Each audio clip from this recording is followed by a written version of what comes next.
Isa sa naging bunga itong lugar na ito na merong nakapakinig ang pangalan ni Teresita Gabon na may sakit.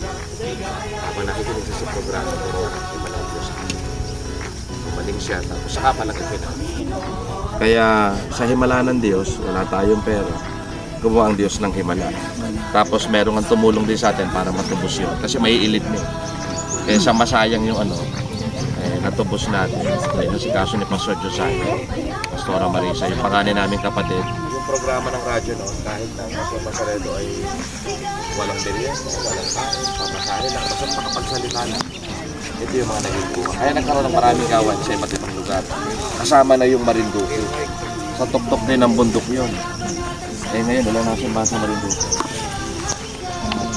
Mga nasa 21 na. Ang gawain doon nagsimula sa tuktok ng bundok. Kasi yung may sakit rin doon na nakapakinig ng programa ng radyo at pinagaling ng Panginoon through radio. Hindi na pupuntahan yun, sumusunod lang sa radio. Kaya kung tutusin, yung mga opportunity na meron tayo ngayon, kagaya ng mga Facebook Live, kaysa ginagamit sa kung saan-saan, gamitin sa Panginoon. Pagkakataon din yun, lalo na ngayon, na hindi tayo basta't makapag-house tour. Maliban doon sa kakilala natin dahil nga sa pandemya, but hopefully siguro by next year, magagawa na natin yan. At makapagkrusada. Amen. Kung maluwag-luwag nga sana na na hindi tayo masyadong sisitahin at walang masyadong permiso, pwede natin sanang gawin yan krusada. Hindi lang natin masyadong magawa ngayon. Pero hopefully siguro by next year magagawa na yan. At yun talaga ang target ko, mga maliliit na krusada. Kaya kahit na wala tayong pera, basta't naglingkod sa Diyos. Ngayon, yung mga nagpe-Facebook live, gamitin niyo yung Facebook sa sa pangangaral. Wag na lang masyadong doctrine na lang dating. Yung na lang muna, ipakilala si Kristo. Pag nakakilala na tumanggap sa Panginoon, saka natin doktrinahan ng doktrinahan. At magiging sa tulong at biyaya ng Diyos, pinagkaloob sa atin ng Panginoon. Ang laki nitong lupang ito ay 17,921 square meters. Kaya mula yung harapan tsaka ito ay nasa mga higit 2 hektar. Nagpe-pray tayo na makabili tayo ng kasi ang lapit lang kami sa piraso na loobin ng Panginoon sa amin sa prayer. At itong taong ito, sinisimula na itong i-develop para maging campsite.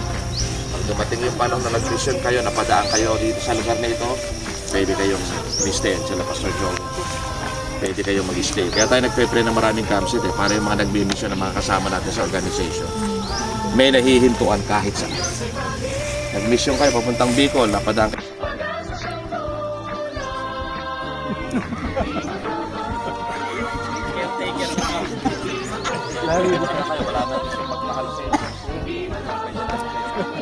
Baka sakali. Kaya tayo nagpe-pray ng mga saka merong napupuntahan. Hindi tayo mayaman pero yung pananampalataya nagbigay sa atin. Ngayon, gano'ng kalaki itong 17? Yeah, itong ating boundary, yung kanto na yan. Na may bulb wire, dire-diretso hanggang doon. Sa laki. Abot din yun. Doon, sa pinasukan natin doon. Tapos yung dulo noon, dulo doon kalsada yun. Kalsada rin kasi dito. Yung talagang original na highway, hindi ang van. Ay, yung pinuntahan. Kaya pinuntahan.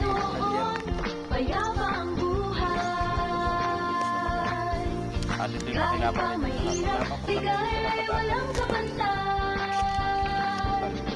Ang maganda nito, may kalsada rin kasi yan. Nakalipas na 10 taon. Organization ng Diyos.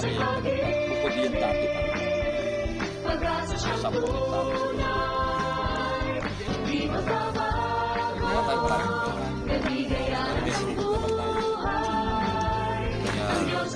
Ang maganda lang pag sa probinsya ka naglilingkod, kahit pa paano, hindi mo kayo sa may nakagaya ng lubig sa Maynila. Hindi lang may bayad. May oras na. Dahil dito sa problema, yung kapamayaan, sitwasyon, at saka yung dala-dalaga ng panahon. Dito sa probinsya, kahit wala, kahit naman na yung motor, at least Tapos may tubig pa rin, magbabomba lang ng tubig. Kaya maganda talaga. May puso din po. Kaya itong taong ito, gusto ko lang itong i-develop para atin ba itong kawayan na to?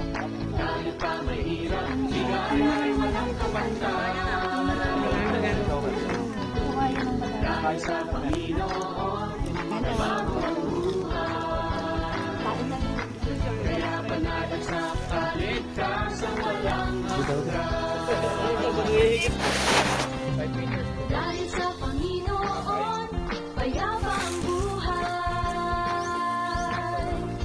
Kahit pa mahirap, bigay ay walang kapantay. Dahil sa Panginoon, nabago ang buhay. Video talaga. Mi.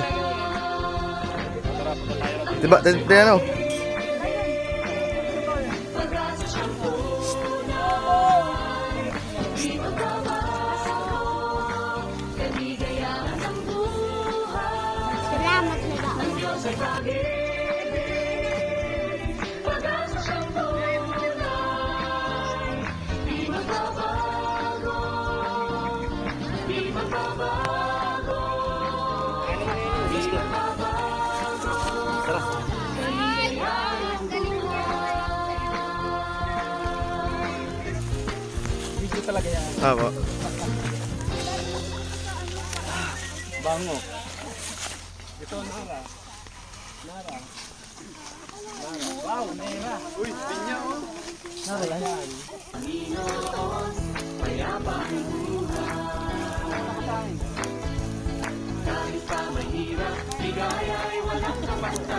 Gori. Dahil sa Panginoon,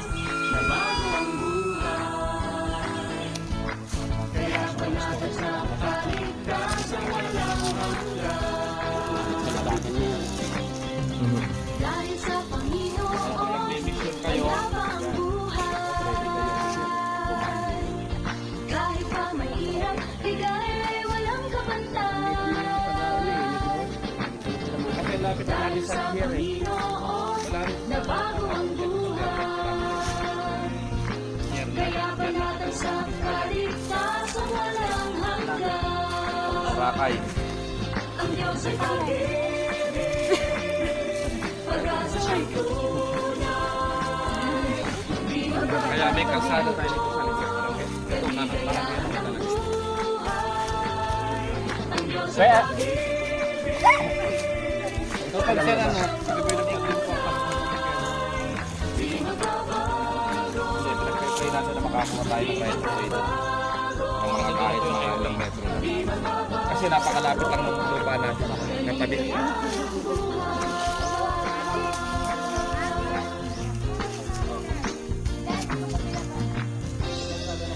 Vlogger David. David TV. Pag napunta naman kayo